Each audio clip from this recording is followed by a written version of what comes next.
बिस्मिल्लाहिर्रहमानिर्रहीम। अस्सलामुअलैकुम friends, welcome to my channel cooking with Fatima. कैसे हैं आप सब? उम्मीद करती हूँ आप सब अपने अपने घरों में खैर खैरियत से होंगे, खुश आबाद होंगे, हंसते मुस्कुराते होंगे। तो आज मैं आपके साथ बनाने जा रही हूँ मज़ेदार से बीफ रेशा कबाब। आप इस रेसिपी को ज़रूर से ट्राई करिएगा। ये बहुत ही मज़ेदार और बहुत ही टेस्टी और बहुत ही ज़्यादा झटपट से बन के रेडी हो जाते हैं। चलें जी, रेसिपी स्टार्ट करते हैं। बिस्मिल्लाहिर्रहमानिर्रहीम। एक पैन में हमने आधा किलो के करीब गोश्त ले लिया है बगैर हड्डी का। 1 टेबल स्पून इसमें लहसुन अदरक का पेस्ट ऐड कर देंगे।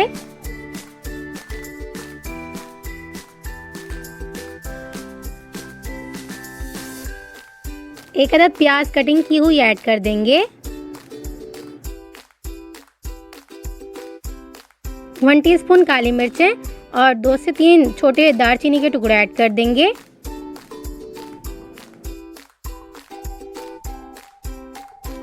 दो छोटी इलायची, 2 बड़ी इलायची ऐड कर देंगे। 10 से 15 गोल लाल मिर्च ऐड कर देंगे। 1 टेबल स्पून सफ़ेद ज़ीरा ऐड कर देंगे। 1 टेबल स्पून साबित धनिया ऐड कर देंगे। 1 टेबल स्पून नमक ऐड कर देंगे। 100 ग्राम भीगी हुई चने की दाल ऐड कर देंगे। चने की दाल को मैंने अच्छी तरह से धो के तकरीबन आधा घंटा के लिए सोक करके रख लिया था। और लास्ट में हम 1 लीटर के करीब पानी ऐड करके इसे अच्छी तरह से पकने के लिए तकरीबन 30 से 35 मिनट तक के लिए छोड़ देंगे, ताकि ये दाल और गोश्त अच्छी तरह से गल जाए। और इतना पकाएंगे हम कि इसका पानी भी अच्छी तरह से खुश्क हो जाए।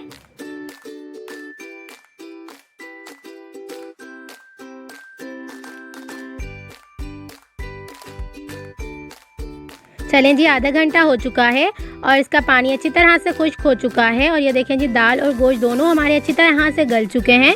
और अब हम इसे ग्राइंडर मशीन में डाल के अच्छी तरह से ग्राइंड कर लेंगे। 2 टेबल स्पून धनिया, 2 टेबल स्पून पुदीना और 3 से 4 हरी मिर्चें कटिंग की हुई इस तरह से ऐड करके इसे भी अच्छी तरह से ग्राइंड कर लेंगे सबसे पहले। उसके बाद हम ये मसाला ऐड कर देंगे और इसे भी अच्छी तरह से ग्राइंड कर लेंगे।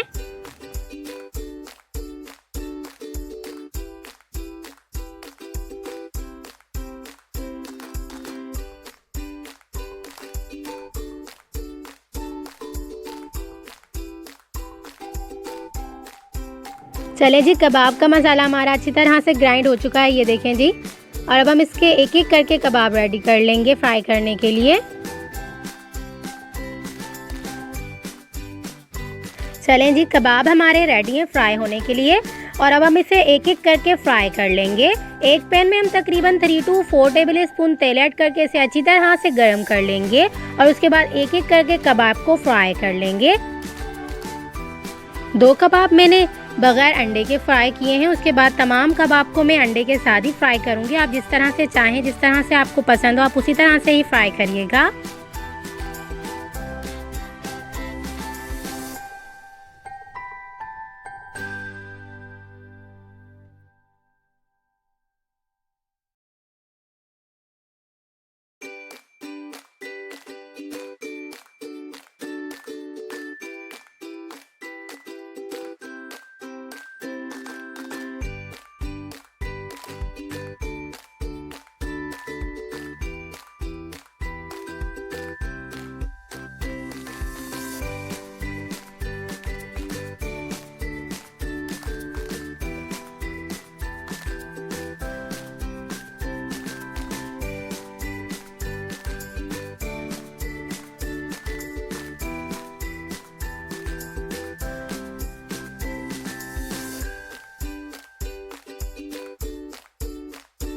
चलें जी, मज़ेदार से बीफ रेशा कबाब बनकर रेडी हो चुके हैं। ये देखें जी, कितने मज़ेदार सा रेशा बन के आया है हमारे कबाब में।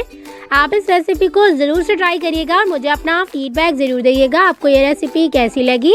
चलें जी, मिलते हैं नेक्स्ट वीडियो में। जब तक अपना ख्याल रखिएगा, मुझे दुआ में याद रखिएगा। मिलते हैं नेक्स्ट वीडियो में बहुत ही आसान, सिंपल और यूनिक सी रेसिपी के साथ। अल्लाह हाफिज़।